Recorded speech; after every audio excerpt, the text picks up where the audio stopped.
Hello my dear students, एक बार फिर से आप सभी का ड्रीम क्लासेस में स्वागत है। और आज से हम लोग एक नए टॉपिक की ओर चलेंगे, विद्युत धारा के चुंबकीय प्रवाह। क्योंकि जो विद्युत धारा जो हमारा पिछला टॉपिक था, यूनिट 2 का जो फर्स्ट लेसन था, वो हमने क्लियर कर दिया है। लगभग में उसके 13 से 14 लेक्चर्स बनाए गए हैं करंट इलेक्ट्रिसिटी के, और वो लगभग में क्लियर हो गया है। ठीक है, इतना सफिशियंट है बोर्ड के एग्ज़ाम के लिए।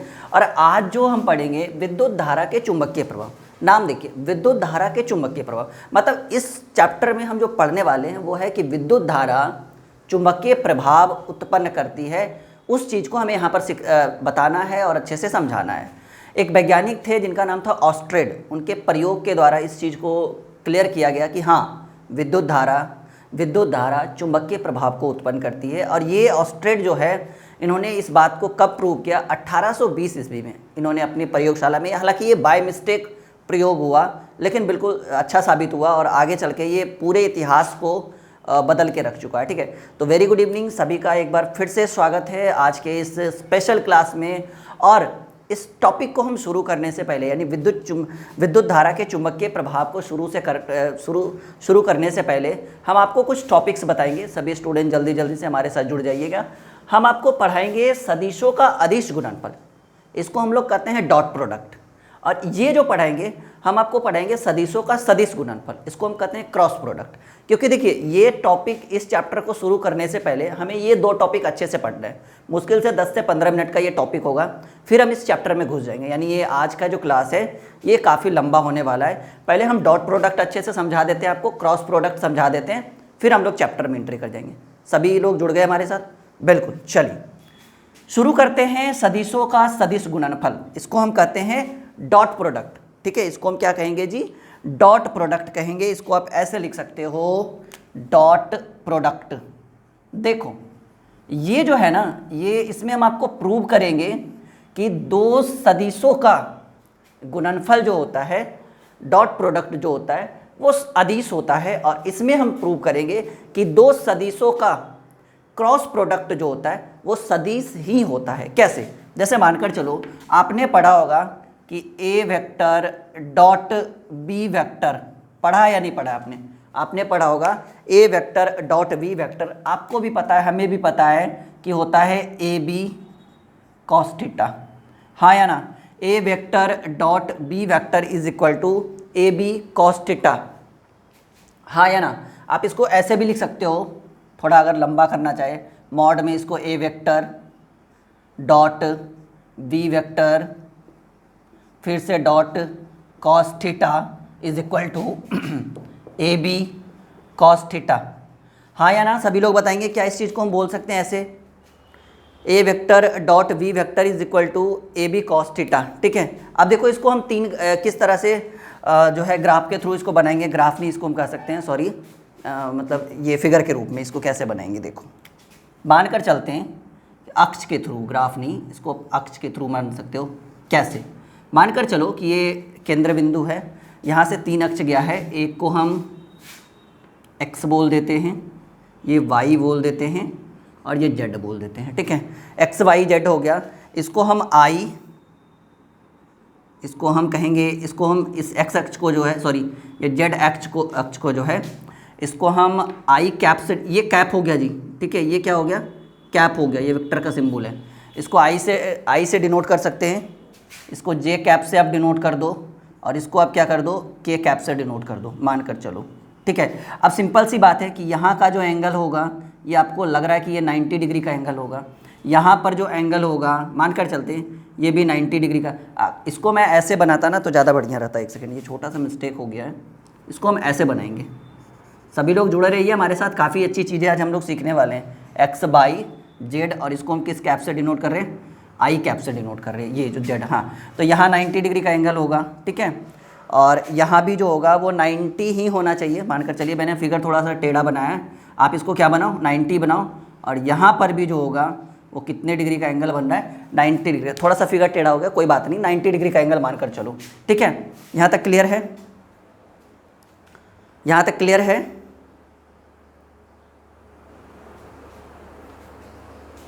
अब देखो, यहाँ पर ए वेक्टर डॉट बी वेक्टर बराबर ए बी कॉस थीटा। अगर मानकर चलो कि यहाँ पर रहता B vector dot A vector is equal to, इसको आप ऐसे लिख सकते थे mod B vector dot mod A vector dot cos theta is equal to B A cos theta. इसको आप ऐसे लिख सकते हो से एस या नो। अब देखो अगर आई पर जो बनेगा उस पर एंगल जो होगा वो कितने डिग्री का होगा, 0 डिग्री का मान होगा। तो अगर हम दो सदिश को गुणा करें, जैसे देखो ये क्या होगा कि अगर हम किसी एक अक्ष पे करें, अब जैसे मानकर चलो कि सॉरी एक सेकेंड रुक जाओ, ठीक है ठीक है, यहाँ तक क्लियर हो गया। अब देखिए यहाँ पर जो एक टॉपिक लिखेंगे, जो इम्पोर्टेंट बात होगी हम लिखेंगे, जो इम्पोर्टेंट बात होगी हम कहेंगे कि दो सदिशों का डॉट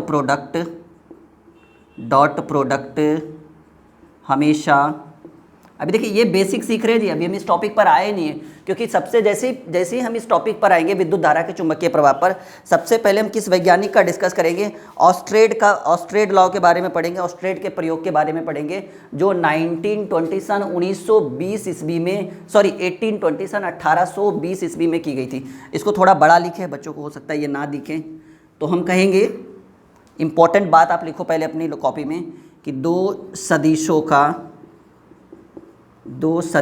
का cross product, sorry dot product, माफ़ी चाहेंगे, दो सदिशों का डॉट प्रोडक्ट हमेशा अदिश होता है। इसको प्रूव करेंगे जी, हमेशा अदिश होता है, इसलिए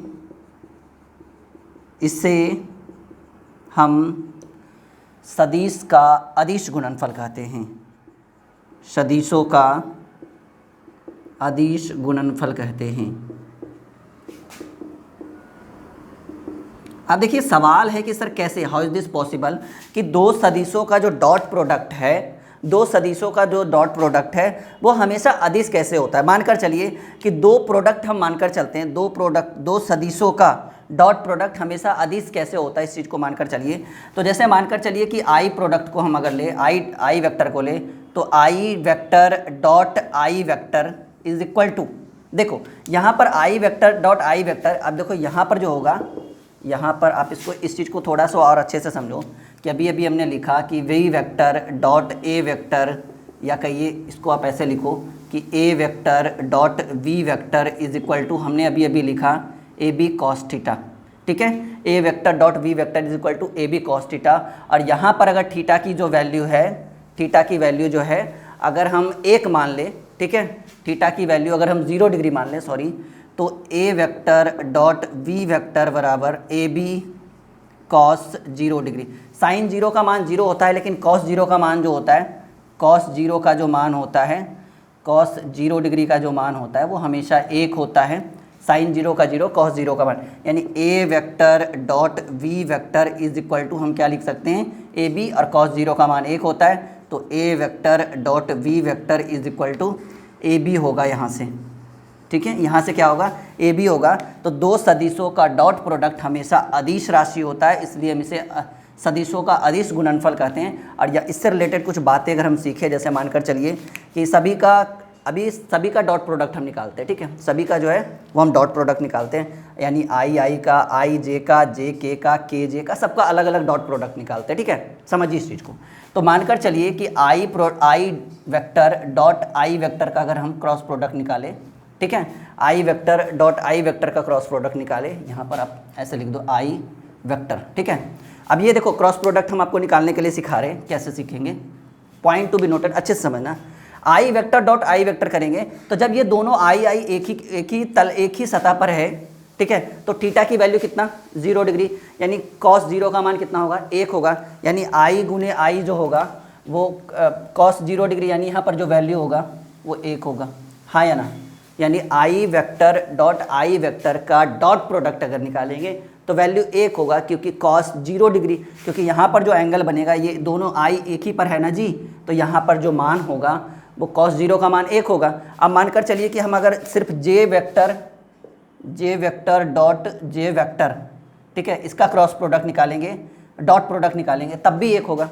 के वेक्टर डॉट के वेक्टर का डॉट प्रोडक्ट निकालेंगे तब भी 1 होगा, क्योंकि कॉस यहाँ पर एंगल जो है वो 0 है, कॉस 0 का मान 1 होगा, तो यहाँ पर तो 1 निकल रहा है। अब देखो मानकर चलो कि अगर हम आई और जे के साथ करते हैं, आई वेक्टर डॉट जे वेक्टर अगर हम लेते हैं तो यहाँ पर एंगल कितना होगा 90 डिग्री, तो कॉस 90 का मान, साइन 90 का 1 होता है लेकिन कॉस 90 का 0 होता है, तो 0 हो जाएगा, यानी पूरा टर्म 0 हो जाएगा, यानी हमारा जो होगा वो 0 होगा। यानी अब अगर हम मानकर चलो कि आई जे हो गया, अब मानकर चलो जे के लेते हैं, जे वेक्टर या जे आई भी ले सकते हैं, कोई दिक्कत नहीं, जे वेक्टर डॉट आई वेक्टर तब भी 0, जे वेक्टर डॉट के वेक्टर तब भी 0, क्योंकि सब जगह जो थीटा की वैल्यू है वहाँ पे 90 डिग्री है, ठीक है। यानी 3 जो होगा वो सदिशों का अदिश गुणनफल ये करेंगे, इन तीनों का मान 1 होगा, बाकी सबका 0 होगा।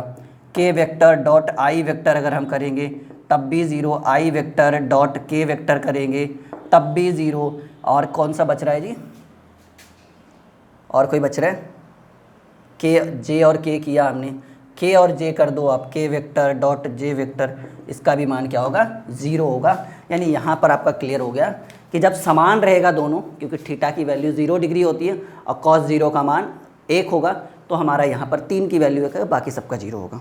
इसको नोट करो अपनी कॉपी में सब लोग, फटाक फास्ट नोट करिए। यहाँ तक क्लियर है? डॉट प्रोडक्ट क्लियर हो गया सभी का?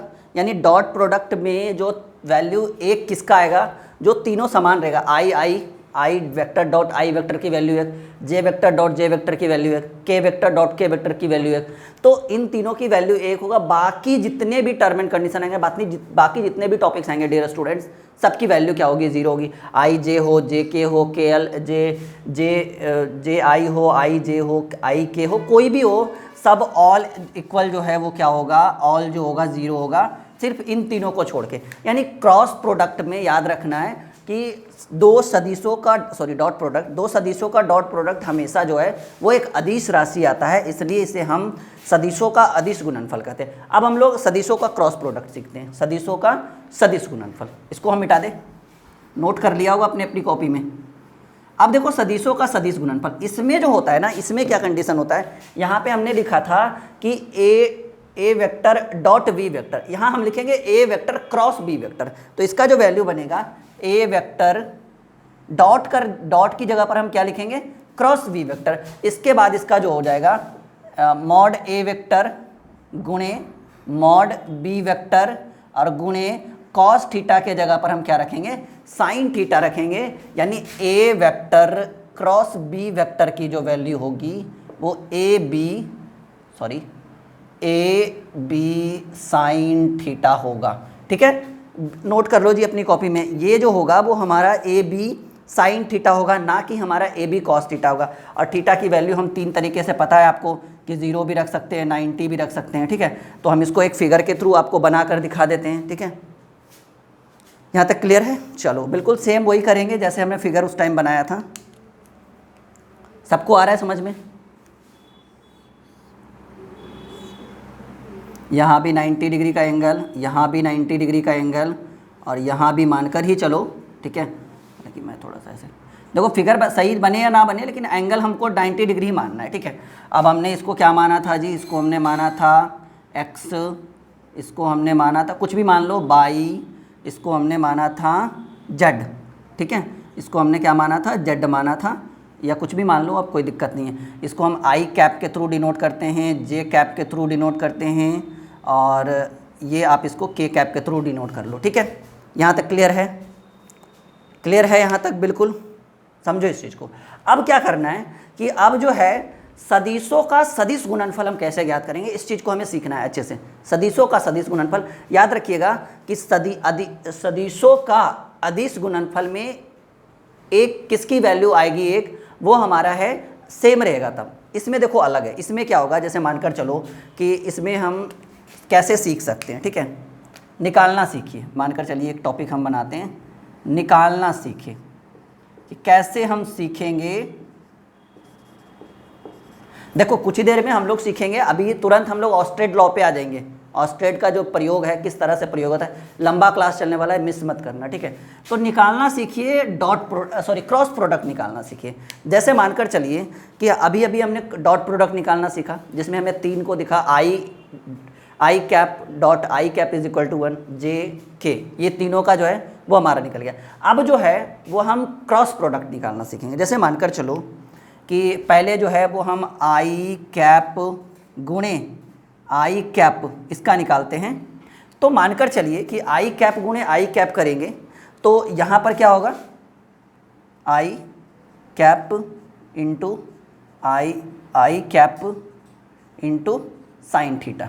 ठीक है, अब आई और आई पर करिएगा तो साइन थीटा एक ही एंगल पर लेकर जाइएगा तो थीटा की वैल्यू कितना, 0 डिग्री। तो आपको पता है कि साइन 0 डिग्री का जो मान होता है बाबू, साइन 0 डिग्री का मान 0 होता है, साइन 0 डिग्री का मान 0 होता है, कॉस 0 डिग्री का मान 1 होता है। यहाँ पर कॉस 0 डिग्री लगा था, इस कारण से ये हमारा ये निकला।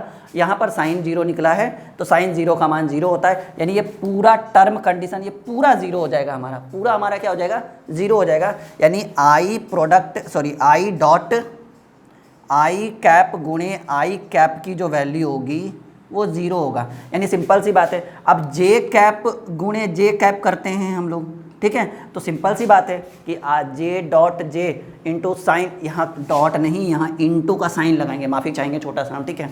तो यहाँ पर भी जो है जब आई पर 0 आया तो ऑब्वियसली सिंपल सी बात है जे पर भी 0 आएगा क्योंकि थीटा की वैल्यू तो 0 रहेगी। तो यहाँ पर भी हम 0 लिख देते हैं, के कैप गुणे के कैप करेंगे तो यहाँ पर भी थीटा की वैल्यू 0 डिग्री, क्योंकि इन दोनों के बीच दोनों के ही है तो एंगल 0, तो हमारा क्या आ जाएगा, 0 आ जाएगा। अब मानकर चलिए कि कुछ नया, कुछ न्यू, समथिंग न्यू करते हैं। मानकर चलिए एक आई कैप लेते हैं, एक जे कैप लेते हैं, ठीक है। तो आई कैप लेते हैं तो जे कैप लेंगे तो आई कैप गुणे जे कैप गुणे साइन थीटा। और जब आई और जे की बात करें, आई और जे की बात करें तो यहाँ जो एंगल है, यहाँ जो एंगल है, सभी लोग लिखेंगे हमारे लाइव चैट में, यहाँ जो एंगल है वो 90 डिग्री का है और साइन 0 का मान 0, साइन 30 का मान 1/2, साइन 45 का मान 1/√2, साइन 60 का मान √3/2 और साइन 90 का मान 1 होता है। ये आपको भी पता है। जब 1 होता है तो यहाँ पर हम मान रखेंगे तो साइन 90 इज इक्वल टू 1, 1 गुने ये करेंगे, इसका भी वैल्यू 1 होता है, इसका भी वैल्यू मॉड के अंदर है तो 1 गुणे 1 गुणे इज इक्वल टू 1 डायरेक्टली लिख देते हैं। यानी हमारा क्या होगा, एक आंसर होगा, सिंपल सी बात है जी। अब आई गुणे जब एक आई गुणे जब जे एक आया तो जे कैप गुणे आई कैप करेंगे, ऑब्वियसली 1 आएगा। अब देखो मानकर चलो कुछ और ले लेते हैं, आई जे हो गया, जे के ले लेते हैं, जे कैप गुणे के कैप। सिंपल सी बात है, सब जगह थीटा की वैल्यू 90 डिग्री आएगा। जब अलग अलग रहेगा, अलग अलग वो हमारा क्या उसको बोलते हैं अक्ष रहेगा तो थीटा की वैल्यू 90, 90 का मान, साइन 90 का मान 1 होता है। तो 1 लिख दो ना, के कैप गुणे जे कैप, 1 90 का मान 1, आई जे हो गया, जे के हो गया और के बाई के जे, जे के हो गया ना जी, आई जे हो गया, जे के हो गया, जे आई हो गया, जे आई और के बचा हुआ है, आई कैप गुणे के कैप इज इक्वल टू 1, के कैप गुणे आई कैप इज इक्वल टू 1। चलिए जी, हमने डॉट प्रोडक्ट निकालना सीख लिया, हमने क्रॉस प्रोडक्ट निकालना सीख लिया। एक बार फिर से मैं क्लियर करना चाहता हूँ कि डॉट प्रोडक्ट में सिर्फ 3 की वैल्यू 1 होगी जो बिल्कुल सिमिलर रहेगा, बिल्कुल सेम रहेगा। क्रॉस प्रोडक्ट में उन 3 की वैल्यू जो सिमिलर है, सेम है, उनका वैल्यू 0 होगा, बाकी सबका वैल्यू 1 होगा। कॉन्सेप्ट क्लियर, नोट करो फटाफट अपनी कॉपी में। सभी लोग बताएंगे मज़ा आ रहा है नहीं, क्योंकि अब हम लोग पढ़ने वाले हैं ऑस्ट्रेड लॉ और इसमें हम लिखेंगे कम, पहले थोड़ी देर 5 मिनट तक अच्छे से समझेंगे। ऑस्ट्रेड लॉ के बारे में पहले समझेंगे।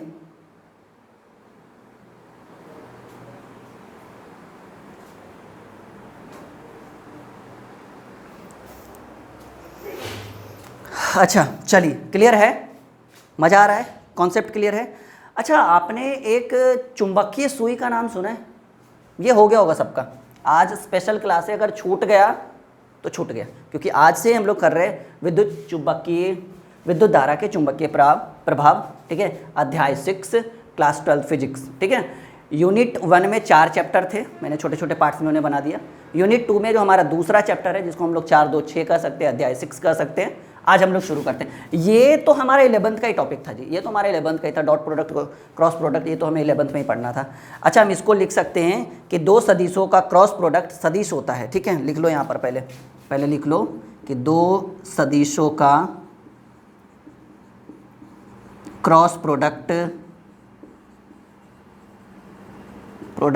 सदिश होता है,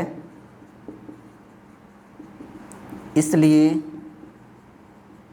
इसे हम सदिशों का, इसे लाइव चैट में सब लोग लिखो, सदिशों का सदिश गुणनफल, सदिशों का सदिश गुणनफल कहते हैं। चलो जी, इधर मैं मिटा रहा हूँ सदिशों का अदिश गुणनफल मैं मिटा रहा हूँ, कुछ ही सेकंड में फिर उधर भी मिट जाएगा, इसलिए फटाक अपनी कॉपी में नोट कर लो। तो देखिए, अब हम लोग एक वैज्ञानिक के बारे में डिस्कस करेंगे, एक साइंटिस्ट के बारे में डिस्कस करेंगे, और यहाँ से जो है वो आपका चैप्टर आज शुरू हो रहा है। थोड़ा सा रुक जाओ, ठीक है।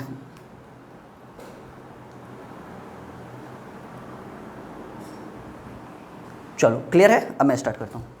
हाँ जी, शुरू करें।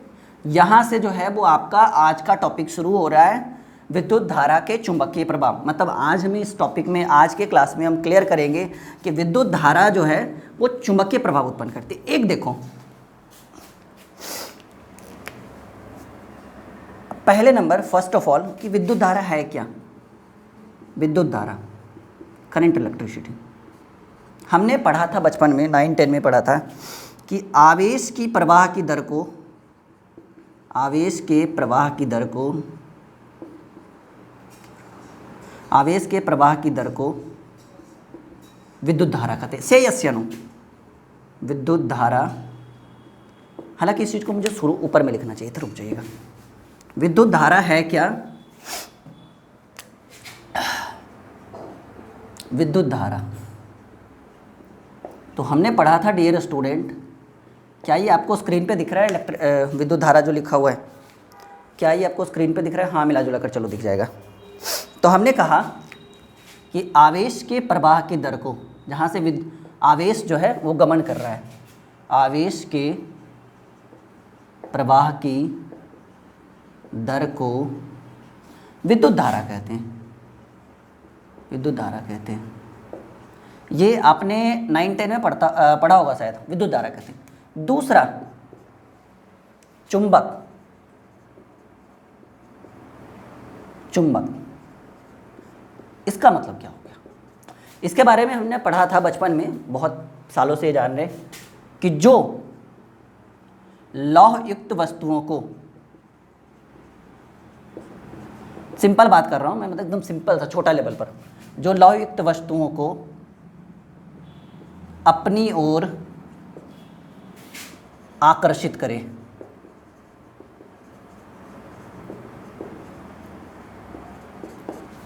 ठीक है। चुंबकीय क्षेत्र, छोटी छोटी बातें हम कर रहे हैं आज जी।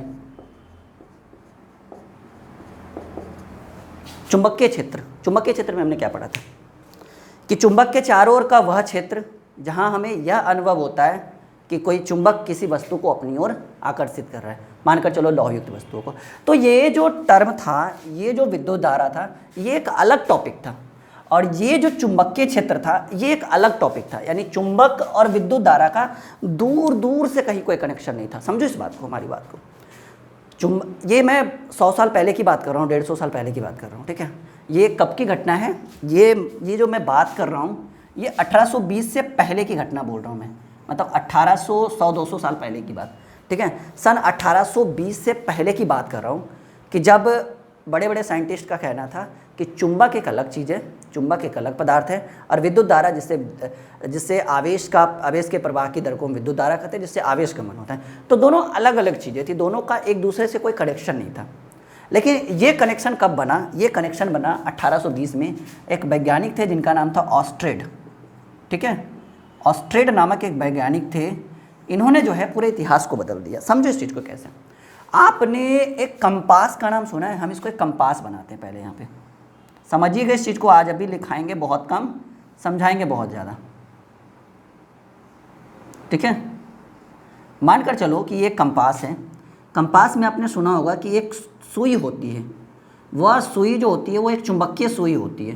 यानी चुंबकीय सुई होती है, यानी सिंपल सी बात है कि उसमें चुंबक के गुण जो हैं वो विद्यमान रहते हैं। चुंबक का जो गुण है वो सुई में रहता है, और चुंबकीय सुई जो है ना वो किस अक्ष को, किस दिशा को निरूपित करता है?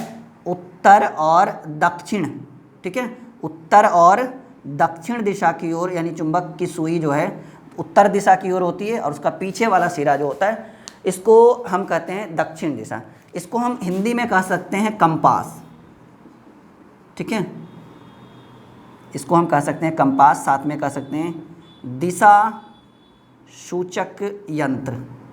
क्लियर है बाबू, यहाँ तक क्लियर है? दिशा सूचक यंत्र ये क्या है जी? कंपास है, इसको हम एक और नाम हमने रख दिया दिशा सूचक यंत्र। तो समझिए इस चीज़ के बारे में कि ये जो विद्युत धारा है और ये जो चुंबक है, इन दोनों के बीच किस तरह से कनेक्शन बनना शुरू हुआ 1820 ईस्वी में। ऐसी कौन सी घटना ऑस्ट्रेड के द्वारा घटी गई जिससे जो है वो विद्युत धारा जो है वो चुंबकीय प्रभाव उत्पन्न करना शुरू तो पहले से कर दी थी, मतलब इस चीज़ का पता लगा, सीधे सीधे कर सकते हैं। यहाँ तक क्लियर है? Doubt clear? समझो इस चीज़ को। तो ये विद्युत धारा का चुंबकीय प्रभाव, इसके बारे में हम पढ़ेंगे। विद्युत धारा हमने सीख लिया, चुंबक क्या है वो सीख लिया, चुंबकीय क्षेत्र क्या है वो हमने सीख लिया। तो घटना सन 1820 ईस्वी की है। एक वैज्ञानिक थे जिनका नाम था ऑस्ट्रेड। ये अपने प्रयोगशाला में बैठकर कुछ ना कुछ कर रहे होंगे। तो ये कर क्या रहे थे ना, मानकर चलो कि ये एक वायर है, ये एक वायर है, ठीक है। इस वायर से इन्होंने क्या किया अपने मन से, ये जो एक्सपेरिमेंट हुआ है ना ये बाय मिस्टेक हो गया, समझ रहे हो। ये एक्सपेरिमेंट जो है इन्होंने जानबूझ के नहीं किया था, बाय मिस्टेक हुआ। लेकिन आपने सुना है ना, जो भी होता है वो अच्छे के लिए होता है। तो ये एक वायर है, इस वायर से जो है ये ऑस्ट्रेड साहब ने सन 1820 ईस्वी में आई धारा प्रवाहित की, ठीक है। ये मानकर चलिए लेबोरेटरी में कुछ कर, सिंपल सी बात है, वैज्ञानिक है, साइंटिस्ट है, तो कुछ ना कुछ तो ऐसा एक्सपेरिमेंट करते रहेंगे। और ये जो कंपास था बाय मिस्टेक या कोइंसिडेंस इसको कह सकते हैं, ये यहाँ पे रखा हुआ था, ठीक है। और ये देखिए, ये जो है एक चुंबकीय सुई है। यानी एक चीज़ आपको पता है ना कि चुंबक के समान ध्रुवों के बीच प्रतिकर्षण और असमान ध्रुवों के बीच आकर्षण होता है। और आपको पता है कि ये एक चुंबक है और चुंबक की सुई में विक्षेपण तभी होगा जब उसके नज़दीक मानकर चलो कि ये एक मैग्नेट है और इसमें हलचल तभी हो गया ना, इस पर हलचल तभी होगा जब आप दूसरा कोई मैग्नेट या दूसरा कोई लौह चुंबकीय पदार्थ इसको लाकर आप यहाँ पे रखो, तब ना ये हिलेगा डोलेगा, वरना इस पर क्या हलचल होगा। तो ऑस्ट्रेड साहब ने क्या किया ना कि मानकर चलो बाय मिस्टेक उनके टेबल पर एक कंपास रखा हुआ था जिसको हम चुंबकीय सुई कहते थे, ठीक है। दिशा सूचक यंत्र, यानी ये दिशा को बतलाता है, ठीक है।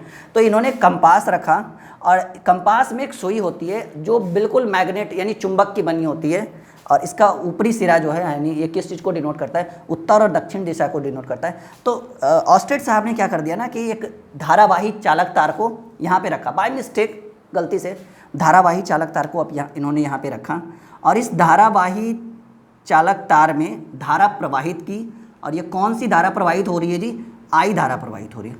तो बाय मिस्टेक उन्होंने क्या देखा ना, बाय मिस्टेक, ठीक है, बाय मिस्टेक उन्होंने देखा, ऑस्ट्रेड साहब ने देखा कि यहाँ पर जो है ये जो कंपास है इसकी जो सुई है ना वो हिलना शुरू कर देती है, मतलब ऐसे ऐसे करना स्टार्ट कर देती है, ठीक है। मान कर चलो कि ये ऐसे ऐसे हिलना शुरू कर देता है। तो ऑस्ट्रेड साहब के मन में दिमाग में आया कि अरे ये तो करंट इलेक्ट्रिसिटी है, यहाँ से तो ये तो एक वायर है जहाँ से हम धारा प्रवाहित कर रहे हैं और ये एक मैग्नेट है। तो मानकर चलो अगर ये भी एक मैग्नेट रहता, ये भी एक मैग्नेट रहता, तब तो मान सकते थे कि चलो भाई कुछ ना कुछ तो हलचल हो रहा है, विक्षेपण हो रहा है। लेकिन ये तो एक धारावाही तार है, ठीक है। ये क्या है? ये एक धारावाही तार है, ये एक धारावाही तार है और ये एक मैग्नेट चुंबकीय सुई है। तो फिर ऐसा क्यों हो रहा है कि धारावाही तार के कारण चुंबकीय सुई में विक्षेप हो रहा है, हलचल हो रहा है, हिलना डोलना हो रहा है। तब इन्होंने जो है एक लंबा एक्सपेरिमेंट किया और एक्सपेरिमेंट करने के बाद उन्होंने पता लगाया कि विद्युत धारा एक धारावाही चालक तार में जब हम उसमें आवेश को प्रवाहित करते हैं, धारा को प्रवाहित करते हैं, तो वह विद्युतीय क्षेत्र के साथ साथ, आपने पढ़ा होगा पीछे कि एक धारावाही चालक जब किसी तार में हम धारा प्रवाहित करते हैं तो विद्युतीय और चुंबकीय दोनों क्षेत्र को उत्पन्न करता है। तब ऑस्ट्रेड साहब ने इस एक्सपेरिमेंट को लंबे समय तक किया और अंत में जाकर उन्हें यह मिला कि हाँ, अगर हम किसी धारावाही चालक तार से धारा प्रवाहित करते हैं तो उसके चारों ओर, point to be noted dear students, उसके चारों ओर विद्युतीय क्षेत्र तो रहेगा, उसमें कोई डाउट नहीं है, साथ ही साथ चुंबकीय क्षेत्र भी उत्पन्न होता है। पॉइंट टू बी नोटेड, अगर हम किसी धारावाही चालक तार में आवेश प्रवाहित करते हैं, धारा प्रवाहित करते हैं, तो वह धारावाही चालक तार जो है विद्युतीय क्षेत्र के साथ साथ चुंबकीय क्षेत्र को भी उत्पन्न करता है। और इस चीज़ को बताने वाले वैज्ञानिक हमारे ऑस्ट्रेट साहब थे, जिन्होंने सन 1820 ईस्वी में इस प्रयोग को सिद्ध किया। क्लियर है यहाँ तक? चुंबकीय क्षेत्र के साथ साथ विद्युतीय क्षेत्र के साथ साथ चुंबकीय क्षेत्र भी उत्पन्न किया जाता है धारावाही आवेशित चालक तार के द्वारा। ठीक है, अब देखो, समझो इस चीज़ को। अब कहिएगा सर, आम जिंदगी में क्या कभी ऐसा हम लोग के बीच आया है?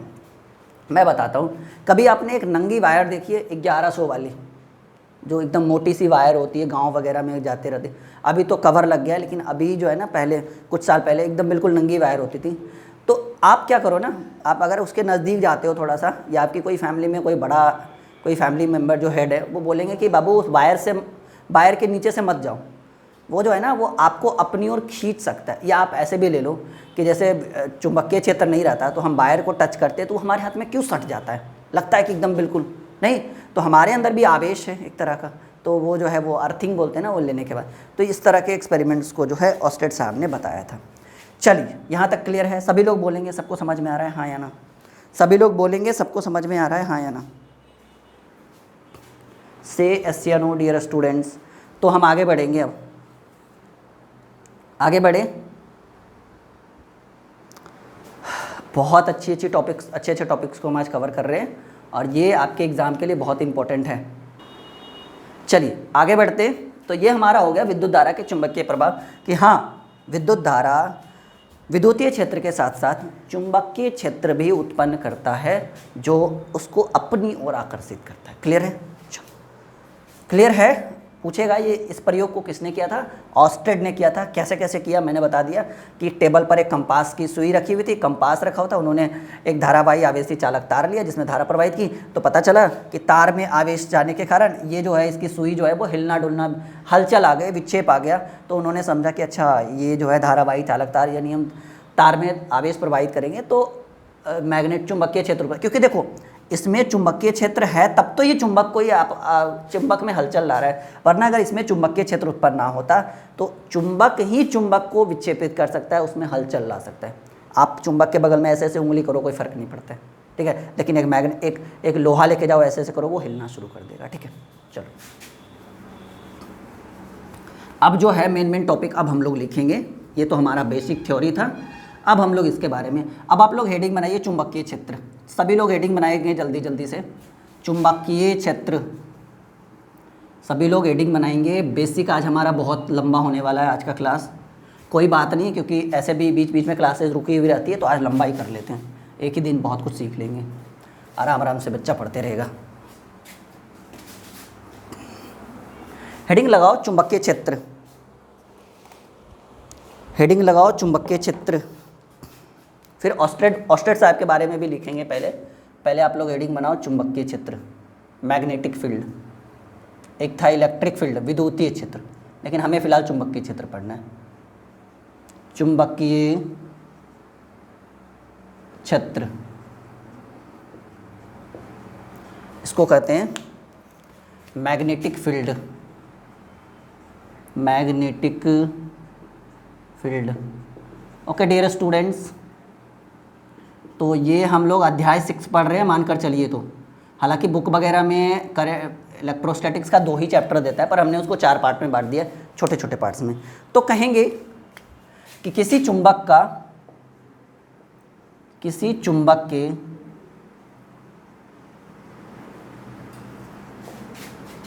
चुंबक के चारों ओर का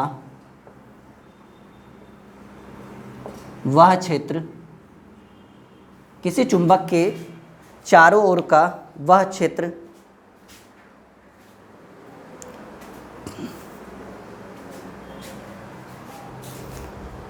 जिसमें चुंबकीय सुई को लाने पर, जिसमें चुंबकीय सुई को लाने पर, चुंबकीय सुई को लाने पर सुई में विक्षेपण सुई में विक्षेपण, इसको हिंदी में हम लिख सकते हैं आमतौर पर हलचल, ठीक है, हलचल शुरू हो जाती है, या ठीक है, हलचल शुरू हो जाती है, चुंबकीय क्षेत्र कहलाता है, चुंबकीय मैग्नेटिक फील्ड, चुंबकीय क्षेत्र। चलो यहाँ तक क्लियर हो गया सबका। अब इसके कुछ इंपॉर्टेंट बात है, यानी कुछ इंपॉर्टेंट टॉपिक को हम लिखते हैं इससे रिलेटेड, इंपॉर्टेंट लिखिएगा कि चुंबकीय क्षेत्र एक सदिश राशि, एक वेक्टर प्रोडक्ट है, ठीक है। चुंबकीय क्षेत्र एक सदिश राशि है। सबसे इंपॉर्टेंट बात जो है, सबसे पहला हम यही लिखेंगे कि चुंबकीय क्षेत्र पूछेगा जी ऑब्जेक्टिव में, ये सभी लोग लाइव चैट में लिखेंगे, चुंबकीय क्षेत्र एक सदिश राशि है।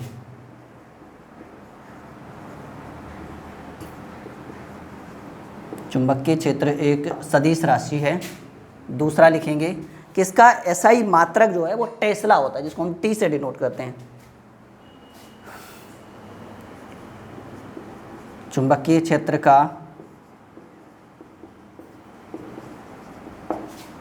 क्षेत्र का एसआई मात्रक टेस्ला होता है। तीसरा जो हम टॉपिक लिखेंगे कि चुंबकीय क्षेत्र का सीजीएस मात्रक, ये देखो इंपॉर्टेंट बात है इससे रिलेटेड, चुंबकीय क्षेत्र का सीजीएस, सेंटीमीटर ग्राम सेकंड इसको बोलते हैं, सीजीएस मात्रक गैस होता है जी, वो वाला गैस नहीं जिसको हम डी कहते हैं, गैस होता है, ठीक है। अगला जो हम टॉपिक लिखेंगे कि एक टेस्ला बराबर जो होता है, एक टेस्ला बराबर जो होता है वो होता है शायद 10⁴ जी, हाँ जी 10⁻10 जी, यानी गैस, ठीक है। और एक गैस बराबर 10⁻⁴ टेस्ला। चलो इतना कॉपी में फटाक सा नोट करो, जल्दी जल्दी से सभी लोग इसको नोट करो अपनी कॉपी में फटाक सा। यहाँ तक क्लियर है डियर स्टूडेंट्स। अब हम लोग जो है वो अब हम लोग सीखेंगे, जानेंगे कि वो जो हमारे ऑस्ट्रेड साहब थे ना, उन्होंने क्या कहा था। जो ये प्रयोग है ये तो मैंने आपको बेसिकली ऐसे ही लिखा दिया, आई मीन समझा दिया। अब उन्होंने कहा था क्या, हम उस चीज़ को डिस्कस करेंगे। यहाँ तक क्लियर हो गया? यहाँ तक क्लियर हो गया? मैं इस 4 लाइन को मिटा रहा हूँ। नोट कर लिया आपने? बिल्कुल नोट कर लिया होगा, बिल्कुल बिल्कुल। मैं इस 4 लाइन को पहले मिटा रहा हूँ और अब जो है यहाँ पर हम हेडिंग बनाएंगे ऑस्ट्रेड का प्रयोग, मोस्ट हाइलाइटेड वीवीआई टॉपिक। जल्दी से नोट करो अपनी कॉपी में, ऑस्ट्रेड का प्रयोग। इन्होंने क्या क्या कहा था जब ये जब एक्सपेरिमेंट सफल हुआ तब इन्होंने क्या कहा था, आप भी हम लिखने वाले इस टॉपिक को। हेडिंग बनाते हैं ऑस्ट्रेड का प्रयोग, ठीक है। ऑस्ट्रेड साहब ने क्या कहा था, द एक्सपेरिमेंट ऑफ ऑस्ट्रेड या एक्सपेरिमेंट्स ऑस्ट्रेड। चलिए देखिए ऑस्ट्रेड साहब ने क्या कहा था अपने प्रयोग में। अभी हमने टॉपिक क्या बनाया जी, ऑस्ट्रेड का प्रयोग। इन्होंने कहा था कि जब किसी धारावाही तार से धारा प्रवाहित की जाती है तो तार के चारों ओर चुंबकीय क्षेत्र उत्पन्न हो जाता है। उत्पन्न चुंबकीय क्षेत्र का मान तार से प्रवाहित होने वाली धारा के समानुपाती होता है। पहले इस चीज़ को हम लिखेंगे जब किसी धारावाही तार से, सभी लोग लिखेगा इस चीज़ को, जब किसी धारावाही तार से, जब किसी धारावाही तार से धारा प्रवाहित की जाती है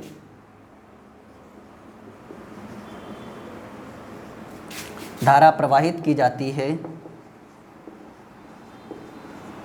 जब किसी धारावाही तार से धारा प्रवाहित की जाती है तो तार के चारों ओर, तो तार के चारों ओर विद्युतीय क्षेत्र के साथ साथ, ऐसे लिखेंगे, विद्युतीय क्षेत्र के साथ साथ,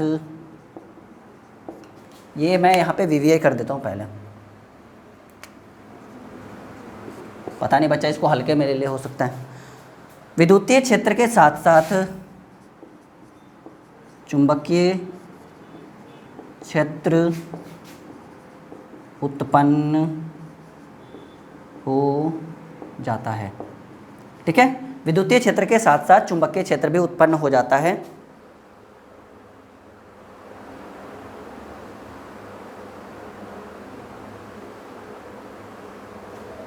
फिर लिखेंगे कि चुंबकीय क्षेत्र का मान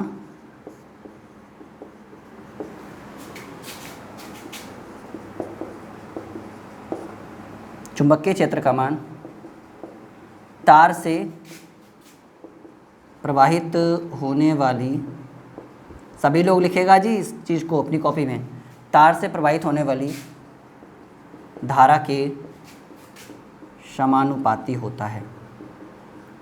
ठीक है, एक दूसरे के बराबर होगा जी, समानुपाती होगा। ठीक है, चुंबकीय क्षेत्र का मान तार से प्रवाहित होने वाली धारा के समानुपाती होता है।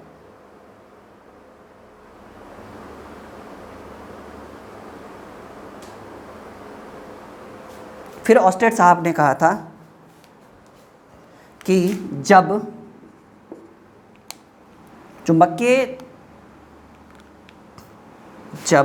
ऐसे लिखेंगे कि जब तार से प्रवाहित होने वाली धारा की दिशा बदल जाती है तो साथ साथ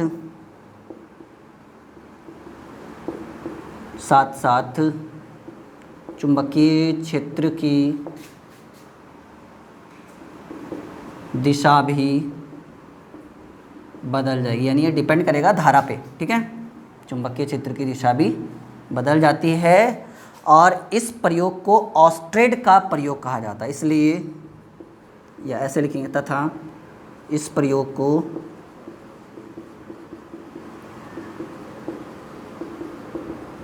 ऑस्टेड का प्रयोग कहा जाता है। इतना नोट करिए फटाक से अपनी कॉपी में, फिर आगे बढ़ते हैं हम लोग। ये था ऑस्टेड साहब का लैंग्वेज, इनका ये कहना था। ठीक है, इस प्रयोग को हम कौन सा प्रयोग कहेंगे डियर स्टूडेंट्स? ऑस्टेड का प्रयोग कहेंगे, ऑस्टेड लॉ कहेंगे।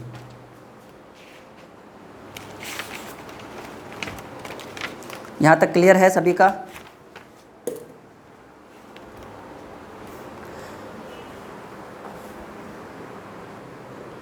चलिए, अब जो है ना, हम इनके प्रयोग को फिगर के थ्रू आपको क्लियर करना चाहते हैं। यानी ये जो बातें इन्होंने कही है इसको हम फिगर में बनाना चाहेंगे ताकि आपको अच्छे से समझ में आ सके। अब देखिए, हम यहाँ पे 3 जो हैं वो इस तरह से फिगर बनाएंगे। बहुत ही सिंपल है, एकदम तुरंत समझा देंगे हम आपको। ठीक है,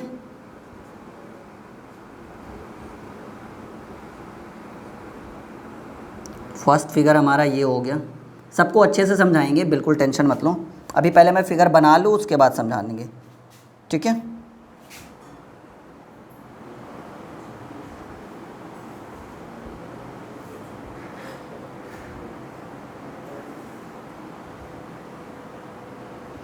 ये जो है ऐसे जुड़ा हुआ है। ठीक है, और इसमें किस तरह से धारा प्रवाहित हो रही है? धारा प्रवाहित हो रही है ऐसे करके, इस तरह से। ठीक है, दूसरा फिगर ये हमारा हो गया। तीसरा जो हम फिगर है वो ऐसे बनाएंगे।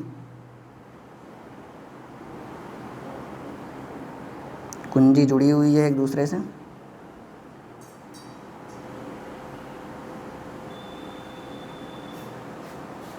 इसको आप ए बी नाम दे दो, ए बी ए बी।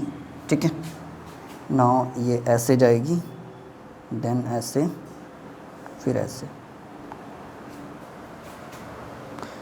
समझिए इस चीज़ को।